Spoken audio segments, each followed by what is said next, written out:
Hi, I'm Chris Kluke from CNC Marketing. I'm here with Jeff Young from ECR today. Appreciate you joining us, Jeff. My pleasure, Chris. We're going to cover the new ECR International Condensing Boiler today. I'll start by taking off the jacket. Could you just start uncovering the venting? Sure. Our vent is very versatile. We can take all types of vent material and use it in one termination. So whether you're using PVC, CPVC, polypropylene, or stainless steel, Okay. it can go into our same termination with no adapters needed. Our kit basically has 3 O-rings inside it. PVC will go to the first O-ring and stop. Polypro will go to the second O-ring and stop. And stainless steel will go to the third O-ring and stop. All held on by one clamp. There's no adapter. No adapters needed. So whatever the contractor has on the truck and needs a vent with? Yes, unless they're going to 2-inch. If they wanted to reduce to 2-inch, they'd have to put a 3-inch in here, then a 2-inch reducing coupling, and then up and out with 2-inch. Great. And then I also see here we got where you can take your fresh air and your exhaust fumes intake readings, right? Correct. Using a combustion analyzer, you're testing your exhaust when you set the machine up, and if you're worried about cross-contamination in the vent, you're using your fresh air intake to test is there.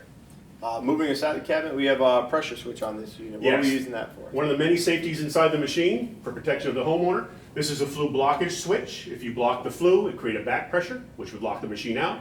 This is also tied into the condensate trap. So if you backed your condensate up, it would shut the machine off as well, which gives you an added safety. Great safety feature to have on there. Heat exchanger. Looks similar to our heat exchanger that we've had on previous It models. is. It's still a Someta heat exchanger, what they call the second generation of Someta heat exchanger. It's about a 5% increase in the diameter of the piping itself, which gives you a little bit better pressure loss through the heat exchanger. It's still 316L nickel chrome plated stainless steel, so non-magnetic, very versatile, very tough. The front itself is redesigned. This is what they call a cold front burner. So in normal boilers, this front of this boiler when it's running would get extremely hot, up to 300 degrees Fahrenheit. Okay. With this boiler, it would be about 80 degrees Fahrenheit. So you're using more of the heat to go to the heat exchanger and not radiating inside the box. All right. So energy efficiency. Then. Yes, well, you're still 95.2%. Okay. So Burner on there is new, what they call a blue jet burner, just the next generation of the ribbon burners we currently use, a much more stable flame, giving you lower CO levels, which gives you lower NOx levels for better efficiency. okay. A lot of guys refer to this as a silencer. I mean, why do we have this on this unit? Well, it just acts as turbulence of the air you're pulling in. You're pulling air into a sealed box. So by taking into this smaller fitting, it helps mix the air-gas mixture better and gives you better combustion and better efficiency. I'm gonna pull the control down here. Pops out really easily. We have a Grundfos pump. We have our 3-way valve. Braze plate in the back. We're going to a negative pressure gas valve on this. Correct. You want to touch on anything special about any of these The gas components? valve is nice. It's a 120 volt gas valve, one solenoid, easy to test. Easy to adjust. It's got 2 adjustment screws on it.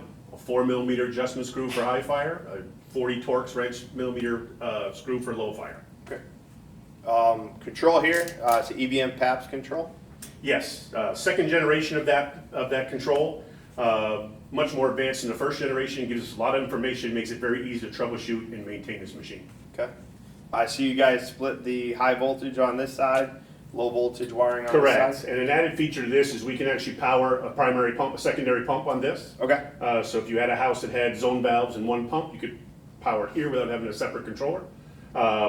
You can also have a safety on here. You can also power a domestic hot water pump. So a lot of versatility. Okay. This top one here, the alarm. I mean, what It's are we a doing? high voltage alarm, anything from 5 watts to 40 watts. It could power a light bulb, so if it had an error code, the light bulb will go off, but you could also wire that to a hardwired carbon monoxide detector.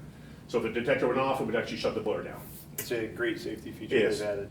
Low voltage side, we got the mod bus, all your basic 0 to 10 volt controls on here, low water cutoff, all the alarms. Multiple boilers. How are we doing multiple boilers? We can casket up to 16 boilers together, Okay. whether they're residential or the commercial models, using nothing more than a piece of 18 gauge thermostat wire. Okay. So very easy to hook up. Once we do that, we number the units. They'll lead lag each other, exercise each other, work in tandem. Makes it very efficient for houses that might need more than one boiler or commercial applications that may need more BTUs than you can do with just one boiler.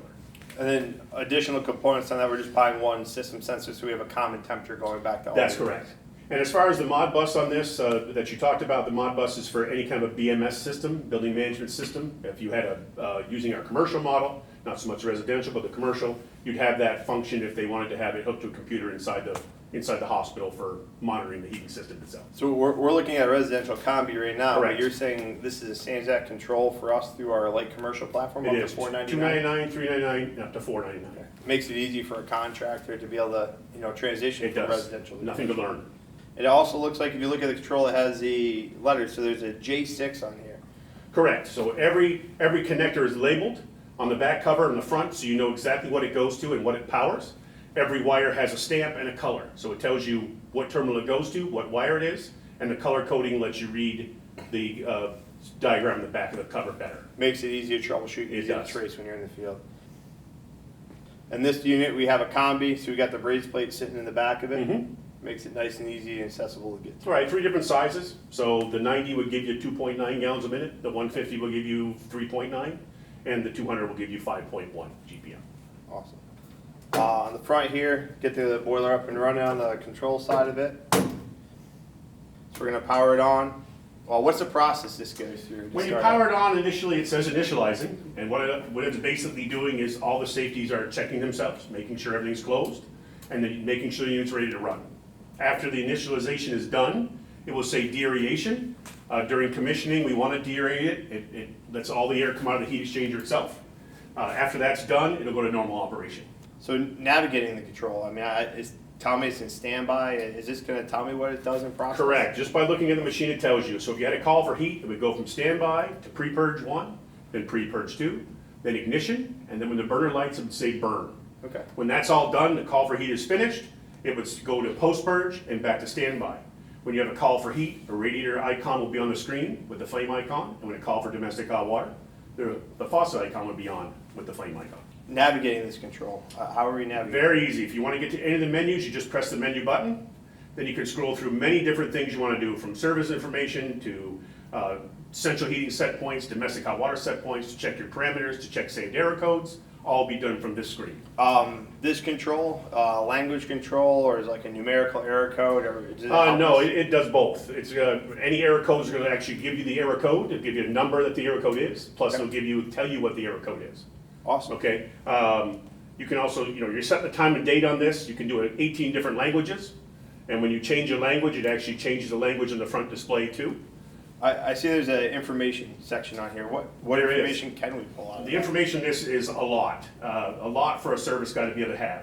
We can see supply and return temperature sensors, domestic hot water temperature sensor. We can see our flue stat. We can see our RPMs of our fan. We can see the ionization of our flame rod. Many, many things it gives you to make it easy to diagnose and troubleshoot this machine. So all real time, letting the guy know what's going on, Correct. and it makes it easy to work. Correct. Go underneath the boiler now, our condensate connector, we have this float set up here. It is, the float is a check. Okay. That way, if the water ever got blown out of it, when the fan comes on, it pushes the check down, so no flue gases can come into the home. Another advantage of this condensate trap is most companies, the condensate trap is built inside the machine. Hard to service, hard to clean, hard to get to. This one being on the bottom, easy to clean when you service the machine and put it back on and you're ready to go. So no more water in the cabinet. Correct. Not bad. Well, appreciate you guys joining us today. And Jeff, thanks for your time. My pleasure.